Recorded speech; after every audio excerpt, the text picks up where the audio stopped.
నమస్కారం అండి. ఈరోజు విషయం పూనకాలు. పూనకాలు అనేవి ఎందుకు జరుగుతాయి? ఎవరిలో జరుగుతాయి? ఇలా మనిషి మీదకి దైవశక్తి అనేది ఆవహించి, ఆ మనిషి ద్వారా ఆహ్, బయట లోకంలో ఉన్న వేరే జనాలతో స్ సమాచారాన్ని పంపించటం, ఆ మనిషి ఒక దేహాన్ని వాడుకోవటం, ఇది ఎక్కడ జరుగుతుంది? ఎందుకు జరుగుతుంది? ప్రక్రియ వెనక ఉన్నటువంటి రహస్యం అనేది నేను ఈరోజు వివరిస్తాను.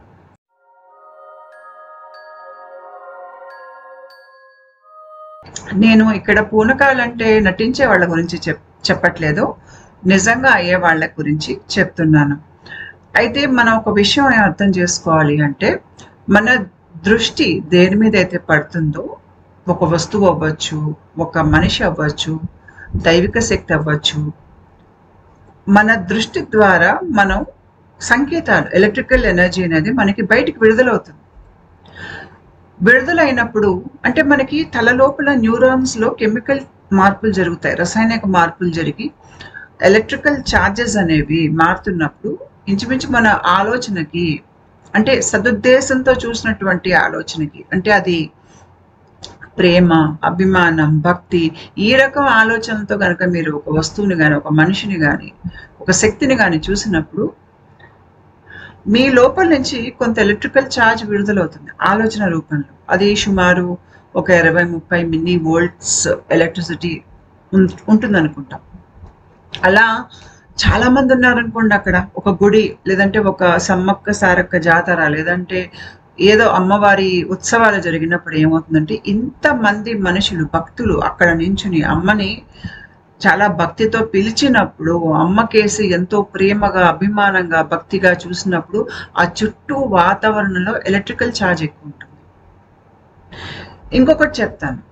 మనిషి గనక చెడు దృష్టితో చూశాడనుకోండి ఇంకోళ్ళని, అంటే ఇంకోళ్ళని హింసిద్దాము, పీడిద్దాము, ద్వేషిద్దాము అని చూసినప్పుడు ఎవరి మీదైతే దృష్టి పడుతోందో ఆ మనిషి పతనం అవుతాడు. ఇప్పుడు మీకు సమాజంలో కొంతమందిని చెడుగా ముద్ర వేసి వాళ్ళని శిక్షించటం, 10 మందిలో పీడించటం లాంటివి కొన్ని చోట్ల జరుగుతూ ఉంటాయి.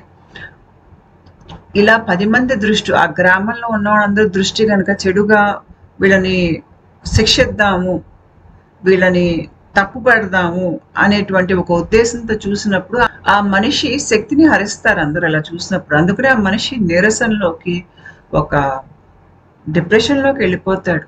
ఇంకా శిక్ష పడుతుందని అర్థమయ్యాక ఇంకా రాజీ పడిపోతాడు శిక్షను అనుభవించడానికి కూడా. అంటే తన అమాయకుడు అయినా కూడాను.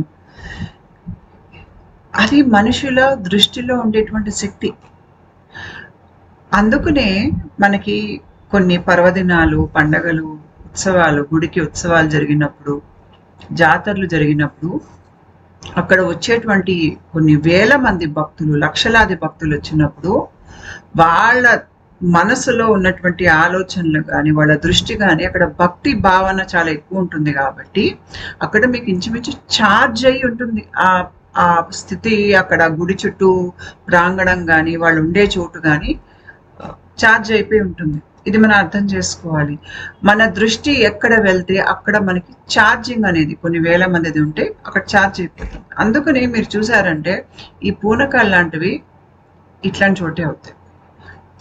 ఎవరికైతే కొంతవరకు వాళ్ళ దేహంలో ఆధ్యాత్మిక జాగృతి జరిగి ఉందో, అంటే వీళ్ళు ఎలాంటి వాళ్ళు అంటే మరీ మూలాధార చక్రం నుంచి బ్రతకట్లేదు ఈ వీళ్ళు చాలా మటుకు జీవితంలో ఉండేటువంటి వాళ్ళ పుట్టుకతో వచ్చినటువంటి ఆలోచనలు, నమ్మకాలు వదిలేసిన వాళ్ళు వీళ్ళంతా.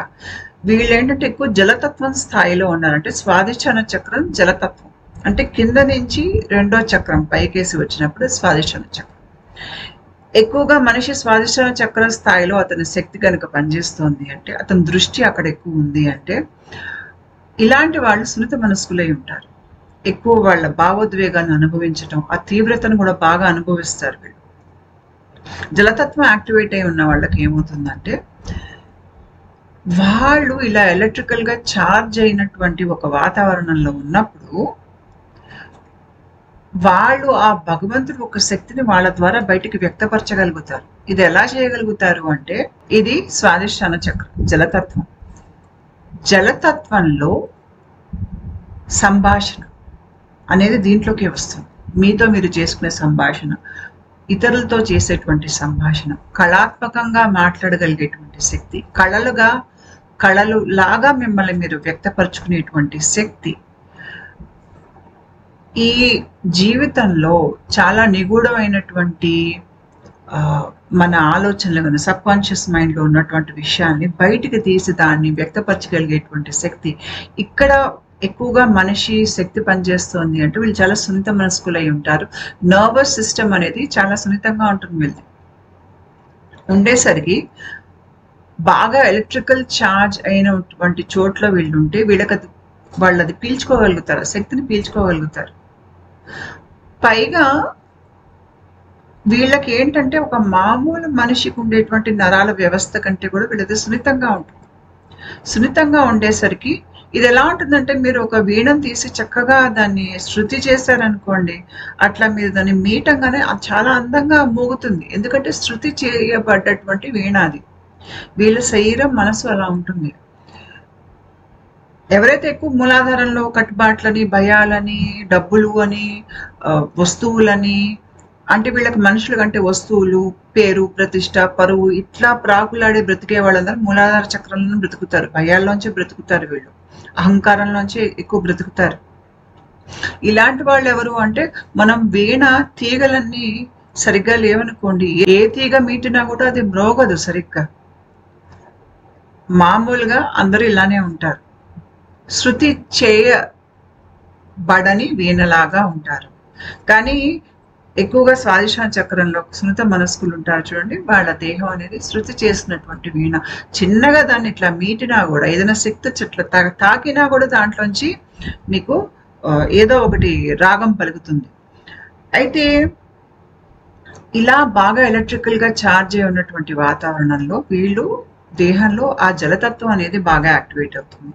జలతత్వానికి ఇక్కడ పైన తలామస్ అని ఉంటుంది మనకి, అంటే ఇది మనశ్చక్ర. ఇది మనకి ఆజ్ఞాచక్రం, మూడో కన్ను, అందరికీ తెలుసు. దానిపైన మనశ్చక్ర అని ఇక్కడ ఉంటుంది. ఈ మనశ్చక్ర మన దేహంలో ఎక్కడ ఉంటుందంటే తలామస్. ఇది కూడా జలతత్వమే. ఏదైతే మీకు జలం మీ స్వాదిష్టాన చక్రంలో ఉందో అదే జలం ఇక్కడ ఉంటుంది మీకు. జలతత్వంలో మార్పులు జరుగుతున్నప్పుడు జలతత్వంలోనే సబ్ కాన్షియస్ మైండ్ ఉంటుంది మీకు. అక్కడ సబ్ కాన్షియస్ మైండ్ ద్వారా మనం బయట సృష్టితో మనం సంభాషించగలుగుతాం. సబ్ కాన్షియస్ మైండ్ మూసుంటే మనం బయట సృష్టితో సంభాషించలేము. అందుకనే ఎవరికైనా జలతత్వం ఒంట్లో యాక్టివేట్ అవ్వగానే వాళ్ళకి సింక్రానిసిటీస్, నంబర్స్ కనిపించటం, 11 11 10 10 3 3 3 ఇట్లాంటి అంకెలు కనిపించటం, వాళ్ళకి స్వప్నాలు అనేవి ఎక్కువ అవటం, బయట నుంచి ఏదో రకంగా వాళ్ళకి ఏవో సందేశాలు వాళ్ళకి రావటం.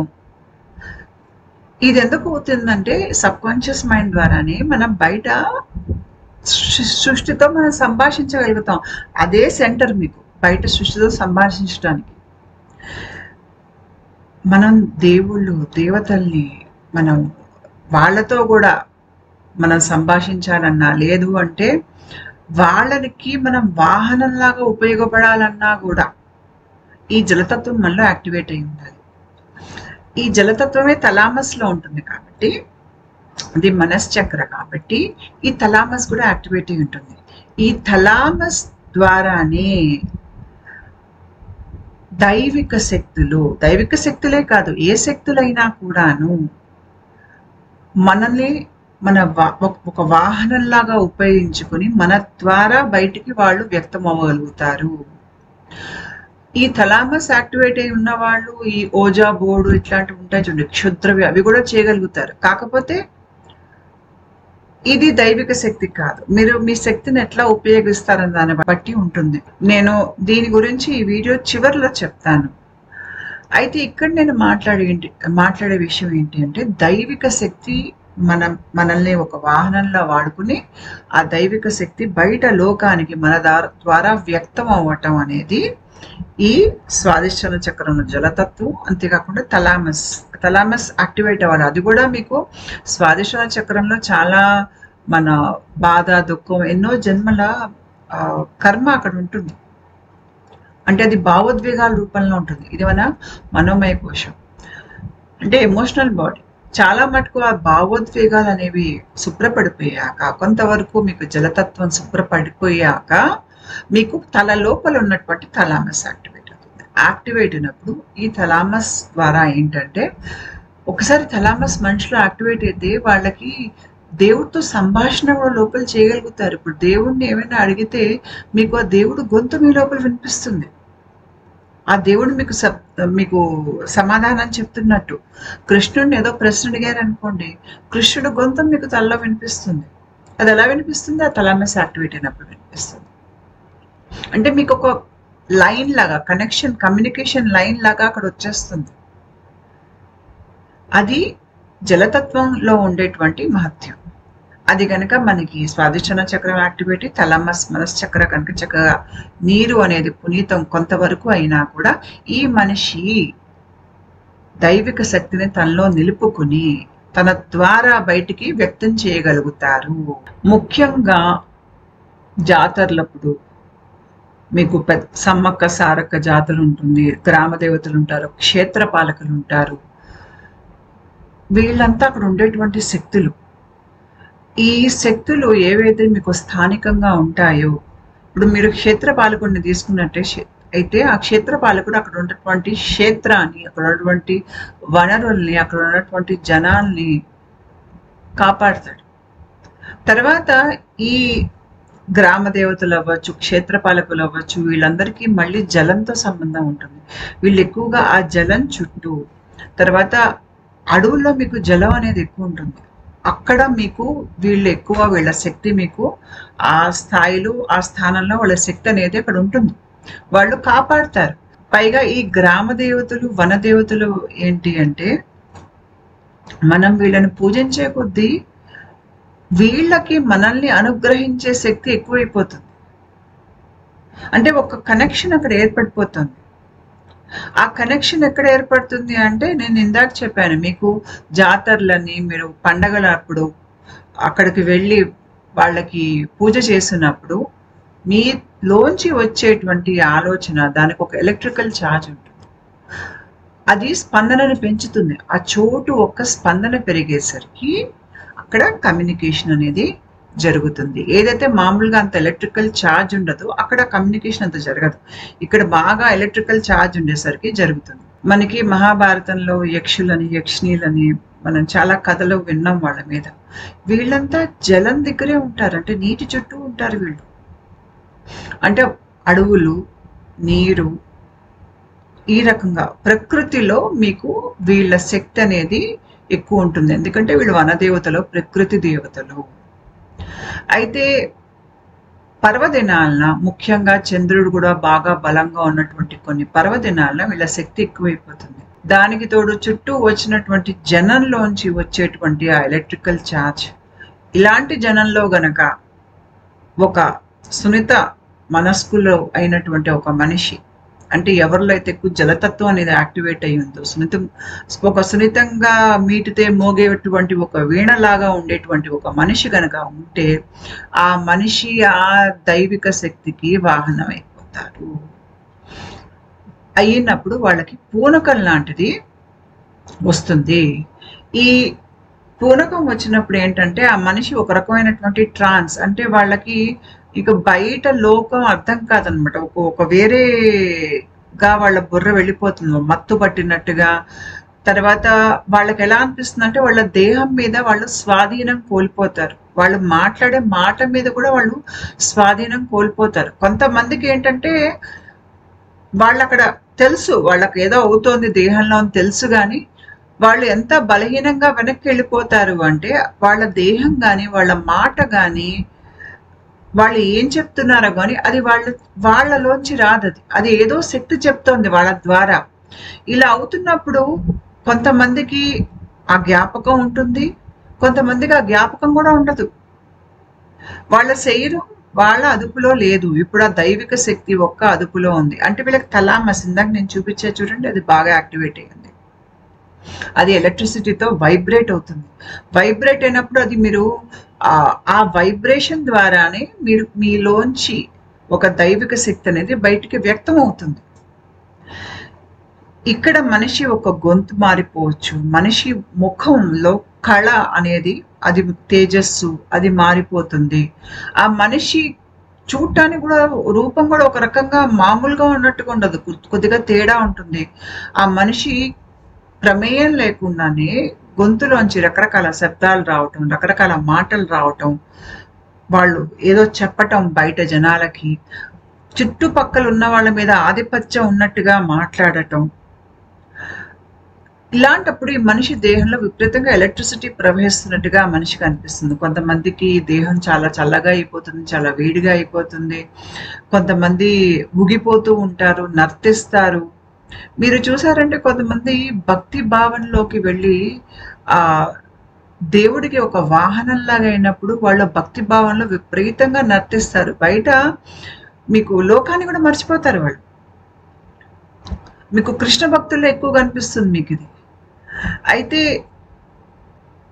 ఆ మనిషి కళ్ళు కూడా తేజస్సు వచ్చేస్తాయి, కాంతి వచ్చేస్తుంది. అది చూస్తే ఇప్పుడు ఆ మనిషిలా లేడు, ఇంకేదో పెద్ద దైవిక శక్తి ఆ మనిషిలో ఉన్నట్టుగా అనిపిస్తుంది. ఈ రకంగా ఆ మనిషి దేహంలో జరిగే మార్పులు జరుగుతాయి. ఆ మనిషి ద్వారా బయటకు వచ్చేటువంటి మాటలు, వ్యక్తమయ్యేటువంటి మాటలు, ఇవన్నీ అక్కడ ఉండేటువంటి ఆ గ్రామ దేవత మాటలు కానీ, లేదంటే అక్కడ ఉండేటువంటి వనదేవత, క్షేత్రపాలకుల మాటలు బయటికి వస్తాయి. వాళ్ళు ఈ మనిషిని వాహనంలా వాడుకుని వాళ్ళని వాళ్ళు వ్యక్తపరుచుకుంటారు. ఇలా ఏదైనా మనిషికి అయితే వాళ్ళ పూనకంలోంచి బయటికి వచ్చాక చాలా మందికి వాళ్ళు ఏం చెప్పారో గుర్తుండదు. చాలా నీరసం వచ్చేస్తుంది. వాళ్ళకి విశ్రాంతి తీసుకోవాల్సిన అవసరం ఉంటుంది. కోలుకోవటానికి కూడా కొంతకాలం పడుతుంది. ఎందుకంటే అంత ఎలక్ట్రిసిటీ, మీకు స్పందన పెరిగే కొద్దీ, ఎలక్ట్రిసిటీ ఎక్కువే కొద్దీ మన నరాల్లోంచి చాలా ఎలక్ట్రిసిటీ పంప్ అవుతుంది. తట్టుకోవాలి, నరాలు అలసిపోతాయి అంత ఎలక్ట్రిసిటీ దాంట్లోంచి ప్రవహించినప్పుడు. ఎందుకంటే ఆ మనిషి దేహం, ఆయనలో జలతత్వం యాక్టివేట్ అయి ఉన్నా కూడా పూనకం వచ్చాక ఏంటంటే కుదిపేస్తుంది ఆ లోపల నరాల వ్యవస్థని ఈ దైవిక శక్తి. దాంట్లోంచి కోలుకోవాలి మనిషి. అయితే ఇలాంటి వాళ్ళని కనుక మీరు దగ్గరగా చూసారంటే వీళ్ళు ఎక్కువగా సున్నిత మనస్కులై ఉండటం, వీళ్ళకి ఏంటంటే చుట్టూ ఉన్న ప్రకృతితో ఏదో వాళ్ళకు కనెక్షన్ ఉందని వాళ్ళకి అనిపించటం, వాళ్ళు ఎక్కువగా దైవభక్తి వాళ్ళల్లో సహజంగా ఉండటం, ఇలాంటి వాళ్ళకి పూనకం వచ్చే అవకాశం ఎక్కువ వీళ్ళకే వస్తుంది. మామూలుగా ఎక్కువగా వాళ్ళ భయాల్లో కూరుకుపోయి డబ్బులని అహంకారం ముసుగులో బ్రతికే వాళ్ళకి ఇది జరగదు. అంతేకాకుండా ఇట్లా పూనకం వచ్చిన వ్యక్తి అనగానే చాలా మంది వాళ్ళని చాలా గౌరవిస్తారు. అంటే వాళ్ళు ఎక్కడైతే ఉన్నారో వాళ్ళ సంఘంలో వాళ్ళని చాలా గౌరవిస్తారు. ఈ మనిషికి ఏంటంటే ఆ దైవిక శక్తి ఆ మనిషిలో ఉన్నప్పుడు ఆ మనిషి ఎదుటి వాళ్ళని దీవించారనుకోండి, అక్కడ ఎవరైనా ముందున్న వాళ్ళని, ఆ దీవెనలు అక్కడ ఉన్నటువంటి దైవిక శక్తి ఇస్తోంది, ఈ మనిషి ఇవ్వట్లేదు. అది మీరు అర్థం చేసుకోవాలి. సో ఇలాంటి వాళ్ళు ఏంటంటే వాళ్ళు తర్వాత ఇంకా ముందుకు ఆధ్యాత్మికంగా ఎదిగి వాళ్ళలో చేతనాస్థితి పెరిగే కొలది వాళ్ళు ఇంకా ఇంకా నేను చెప్పా కదా థలామస్ యాక్టివేట్ అయి ఉంటుందని. అక్కడ ఉండేటువంటి వనదేవతలు, క్షేత్రపాలకులు వీళ్ళ ఒక్క ఉద్దేశాలని, వీళ్ళ ఒక్క మాటల్ని బయట మనుషులకి వాళ్ళు అందచేయగలుగుతారు.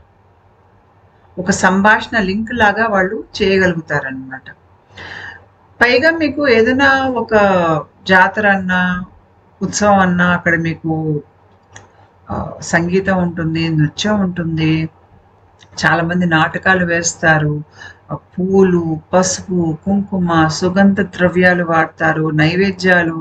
మీకు అక్కడ ఇవన్నీ ఏంటంటే ఒక స్థానం, ఒక శక్తిని పెంచుతాయి. ఇవన్నీను రకరకాలుగా అక్కడ వైబ్రేషన్ లెవెల్ పెరుగుతుంది.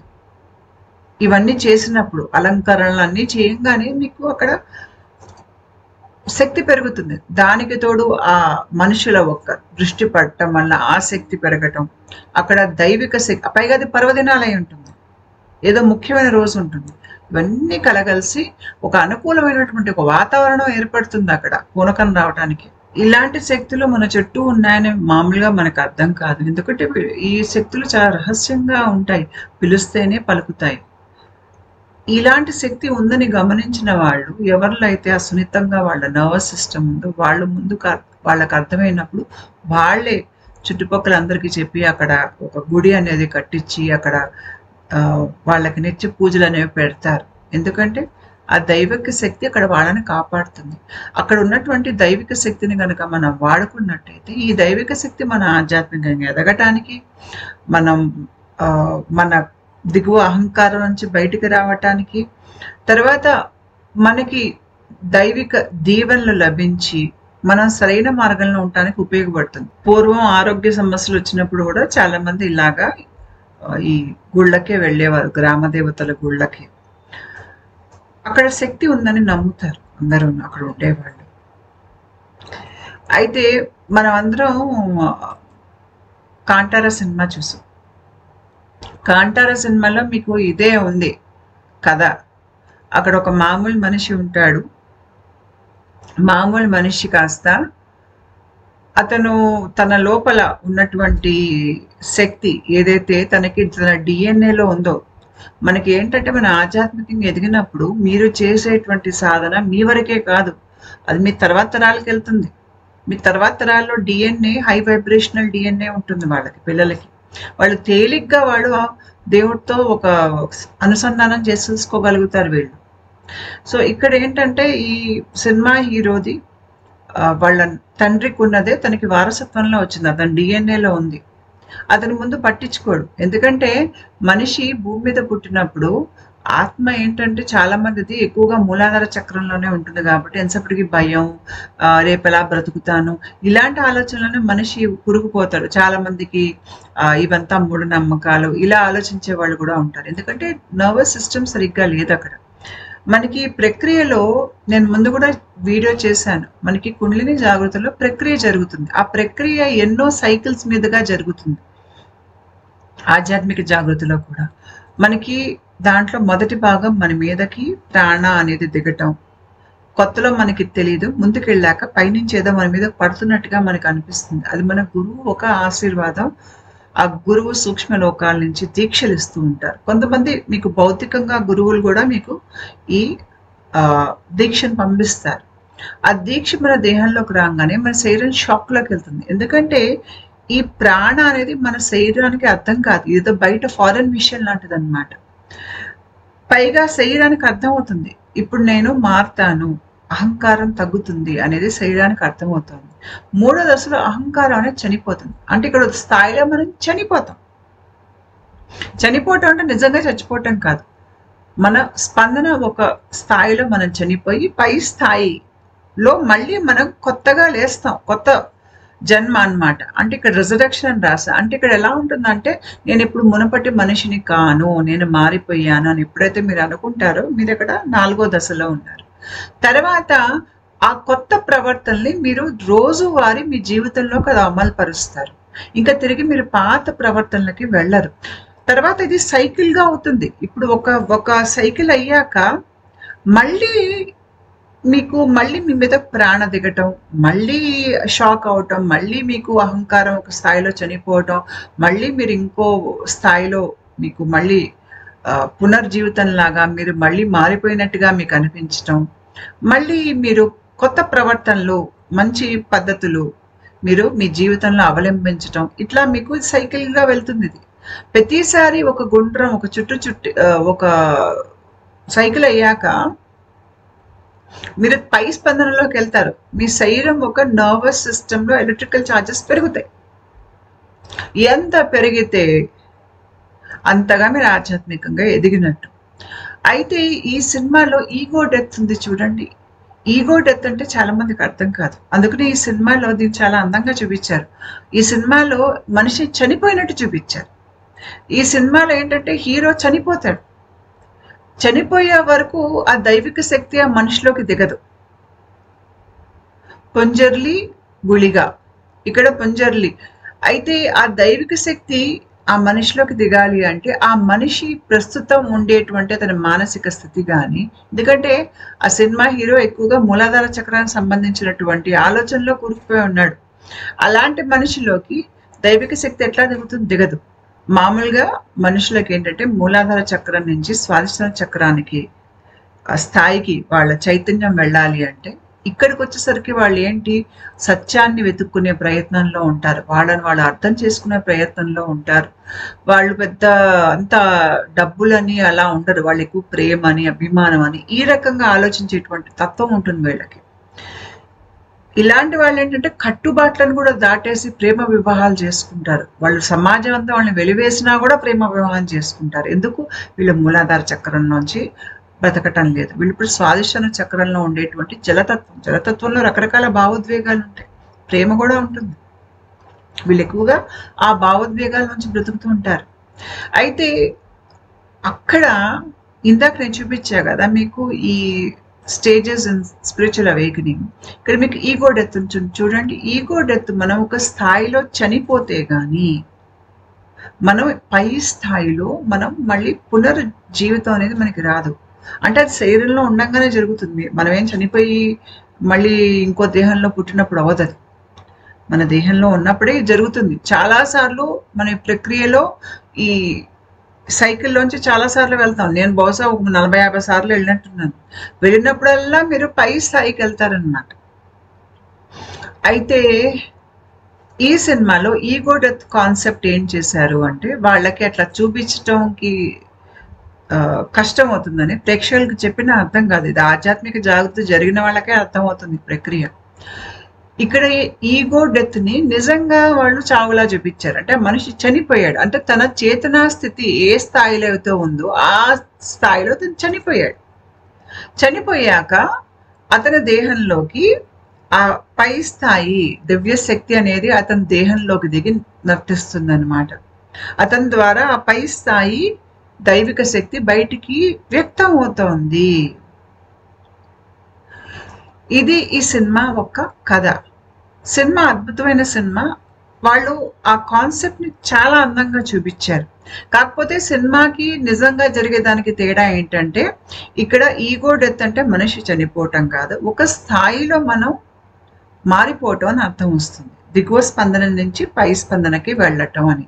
అలా పై స్పందనకి వెళ్ళే కొద్దీ మనలో దేవుడితో మాట్లాడేటువంటి శక్తి, వాళ్ళకి మన దేహం మనసు ఒక వాహనంలాగా ఉపయోగపడగలిగేటువంటి శక్తి మనలో పెరుగుతుందన్నమాట. అయితే మన దేహంలో ఈ జలతత్వం యాక్టివేట్ అయి ఉన్నప్పుడు అప్పుడు సబ్ కాన్షియస్ మైండ్ తెరుచుకుంటుంది. సబ్ కాన్షియస్ మైండ్ తెరుచుకుంటుందని మీకు ఎలా తెలుస్తుంది అంటే, చాలా మందికి ఈ తరుణంలో వాళ్ళకి స్లీప్ పెరాలసిస్ అంటే ఎవరో వచ్చి మీద కూర్చున్నట్టు, లేదంటే ఏదైనా దీర్ఘకాలిక రోగాలు, రుగ్మతలు అనేవి, ఆ రుగ్మతలు డాక్టర్లకు కూడా అర్థం కావు. ఇలాంటి రుగ్మతలు దగ్గర ప్రాణాపాయ స్థితుల్లోంచి బయటికి రావటం, ఇట్లాంటివి జరుగుతాయి. అంతేకాకుండా సింక్రానిసిటీస్, నంబర్స్ కనిపించటం, ఏదో గత జన్మల గుర్తు రావటం, ఇలాంటివన్నీ మొదలైపోతాయి మనిషికి. అంటే ఇలాంటివి అయినప్పుడు ఏంటంటే అతని దేహంలో జలతత్వం యాక్టివేట్ అయింది.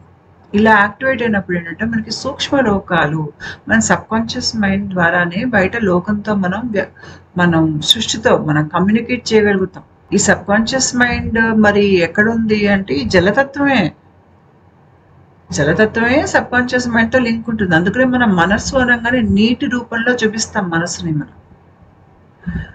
అది మనకి ఉత్తేజితమైనప్పుడు మనం సృష్టితో సంభాషించగలుగుతాము. ముందు దిగువ తలాల్లో ఉన్నటువంటి ఆత్మలు చాలా తేలిగ్గా మన ముందొచ్చి నించోవటం, మనకి సందేశాలు పంపించేటువంటి ప్రయత్నం చేయటం. ఎందుకంటే ఆత్మలు గుర్తిస్తాయి. మీరు చూడగలుగుతున్నారు వాటిని, మీరు వాటిని వినగలుగుతున్నారు అంటే చాలా మటుకు దుష్టాత్మలే ఉంటాయి. ఇవి మిమ్మల్ని వాడుకునే ప్రయత్నం చేస్తాయి. ఇలా ఎవరి దేహంలో అయినా జలం కనుక కాస్త ఉత్తేజితమై ఉంటే గనక మీరు ఓజా బోర్డ్స్ లాంటివి, ఆత్మల్ని పిలవటం లాంటివి, క్షుద్ర విద్యలు లాంటివి దయచేసి చేయకండి. వేరే వాళ్ళకి ఎంత పిలిచినా పలకవ కానీ మీకు టక్కమని వస్తాయి. పైగా ఇవి దుష్ట బుద్ధి ఉన్నటువంటి ఆత్మలు కాబట్టి ఇవి విధ్వంసమే చేస్తాయి. మీరు జాగ్రత్తగా ఉండండి. మీరు మీ శక్తిని ఎవరితో ముడివేసుకుంటున్నారు అనేది మీరు చూసుకోవాలి. దైవిక శక్తి అది మీకు మంచి చేస్తుంది, దుష్ట శక్తి చెడు చేస్తుంది. అయితే